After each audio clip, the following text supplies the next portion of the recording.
उत्तराखंड के ऊधम सिंह नगर जिले के खटीमा से इस वक्त की एक बड़ी खबर सामने आ रही है।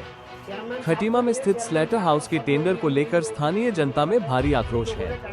स्थानीय लोगों ने टेंडर प्रक्रिया में गंभीर अनियमितताओं का आरोप लगाते हुए वीडियो साक्ष्य पेश किए हैं।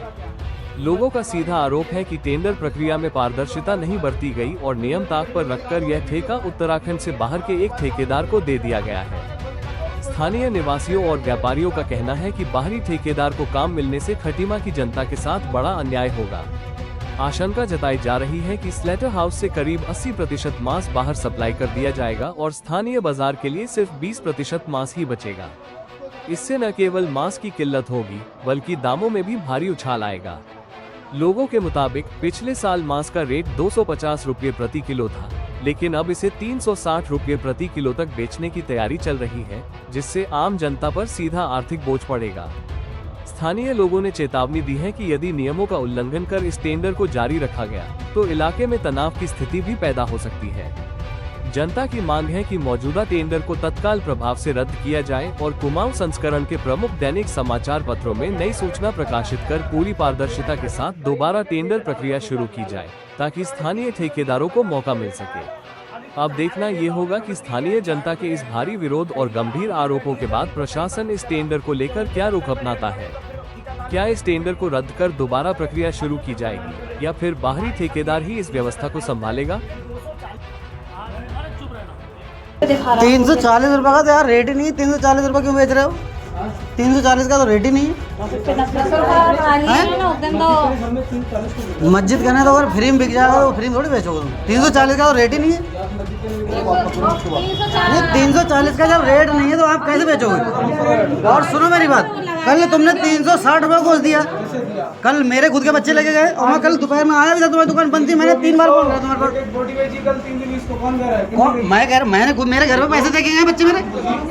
मतलब ये कौन सी बात हो गई कि नहीं देखे गए? मैं जब खुद के मेरे बच्चे देखे गए हैं तो तुम कैसे कर कह दो ये बात? बच्चों की बात नहीं है। जब 320 का रेट है, तुम्हारे अगर पड़ता नहीं आ रहा तुम मत बेचो गोश्त, फेरी करो जाके।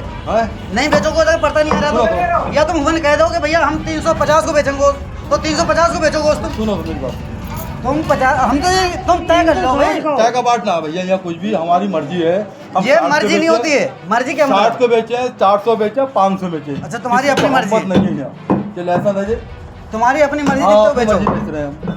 मतलब इसका कोई वो नहीं कि मतलब जो रेट तय होगा वो रेट। जो रेट की नहीं है, मंडी में जाके देख लो कितने बिक रहा है, उसको बेच रहे हैं हम। जाओ आप वहाँ जाके देख लो, हमारी बात गलत है। 40 को बिक रहा है। जाओ सामने देख लो, पता करके देखो ना पहले। ठीक है तुम्हारा गोश्त, तुम्हारा गोश्त तुम अपनी मर्जी से बेचो गोश्त। अरे यार मर्जी थोड़ी, सबको बिक रहा है, बेच रहे हैं। वही तो तुम अपनी मर्जी, तुम्हारी मर्जी होगी 400 बेचो तो 400 बेचो। अरे भाई सबकी मर्जी क्या देते हैं, जो सबकी बेच रहे हैं हम बेच रहे हैं। ये कोई बात नहीं होती। जब तुमने तय करा 320 को तो 320 को ही बेचोगे गोश्त। तुम इधर आओ। इधर आने की बात नहीं है। मैं कोई जबरदस्ती थोड़ी कर रहा हूं तुम्हारी। निकलो बच्चा दुकान तेरा, आप उधर बैठो। ये कौन सी बात है? हाँ बताओ, आप मुझसे बात करो। बताओ बात करो। हाँ बताओ, जो रेट समझ बिक रहा है वो रेट बिक रहा है। तुमने यही कही ना कि मेरी मर्जी है। अभी तुम्हारी अपनी मर्जी की सौदा नहीं है, घरमानी मनमानी नहीं कि तुम्हारी मर्जी से गोश्त बिकेगा। 320 का रेट क्यों खोला उन पे? 320 का रेट खोला तो 320 तुम क्या कहते हैं? 400 बेचेंगे भैया हम।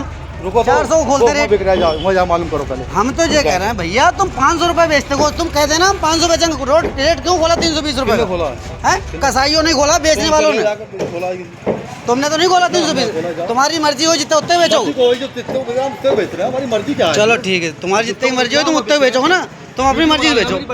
जैसे कि अभी कुछ दिन पहले जैसे कि पूर्व में हमारे यहाँ जब मीट बिकता था तो 240-250 रुपये का रेट हुआ करता था।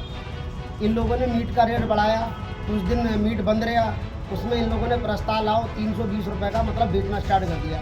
और इनने ये बात कह दी कि 320 से कोई भी ज़्यादा बेचेगा मीट तो उसकी दुकान का लाइसेंस निरस्त कर दिया जाएगा और उसे बंद कर दिया जाएगा।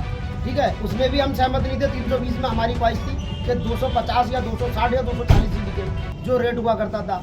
उसके बाद इनने कर दिया, अब ये माहौल निकल के आया कि 1-2 दिन तो इनने बेच दिया 320। अब ये ऐसा कर रहे हैं कि 360, 400 और अगर कोई जा रहा है तो उससे मनमानी कर रहे हैं। तुम्हें जो कर मिले करना है कर लो।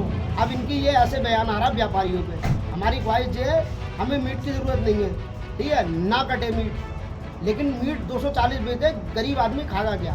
मेन समस्या गरीब आदमियों की है, गरीब लोगों की समस्या ज़्यादा है। हमारे यहाँ 80% लोग लेबर कास्ट के लोग हैं, जो बेचारे लेबरी करके रोज़ की मजदूरी करके अपना घर पालते हैं। और हम चाहते हैं कि 240-250 रुपये का रेट हो, 320 का भी रेट ना हो। जो घमन हो रहा है वो घमन पूरा बंद हो, और जो महंगाई हो रही है उस महंगाई को ख़त्म करा जाए। और नहीं है हमें ज़रूरत है इतना महंगा बिक रहा है, हम नहीं खाएंगे, हम साग सब्जी से गुजारा कर लेंगे अपना, लेकिन हम किसी गरीब का खून चूसने नहीं देंगे। गरीब आदमी खून पसीने की मेहनत करके ला रहा है और सारे रुपये ने दे रहा है। इतने की तो दिहाड़ी नहीं है जितना इनका महंगा का रेट हो गया है। सबसे बड़ी समस्या का समय आज इसी के माध्यम से हमने एसडीएम साहब को ज्ञापन दिया है कि जो बरेली के जो ठेकेदार हैं इनका लाइसेंस निरस्त करा जाए, इनका टेंडर निरस्त करा जाए। जो 80% जो गोश्त हो रहा है, मीट हो रहा है, वो जो बरेली में सप्लाई करने का काम कर रहे हैं, यहाँ के लोगों को दे नहीं रहे, और जैसी उनकी मर्जी हो रही है वैसी दे रहे हैं, और उसके बाद भी वो महंगा दे रहे हैं। मेरी बस सिर्फ यही ख्वाहिश है कि वो कम से कम रेट 240 रुपये में बेचे, नहीं तो इसे बंद कर दें। हमें किसी को कोई ज़रूरत नहीं है, गरीब आवाम जनता परेशान ना हो। धन्यवाद।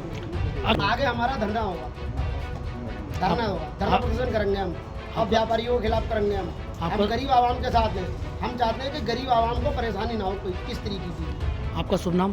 फ़हीम अंसारी ने आज एक ज्ञापन दिया है जिसमें उनकी मुख्य शिकायत है कि जो मीट है वो जो स्लॉटर हाउस के माध्यम से जो मिल रहा है वो काफ़ी महंगा है।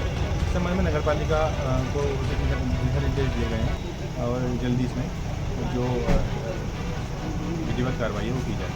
इसके को लेकर इन्होंने इनके द्वारा बताया गया है कि पूर्व में सहमति बनी थी और सहमति का जो है जो इनकी सहमति बनी थी उसका पालन नहीं किया गया है।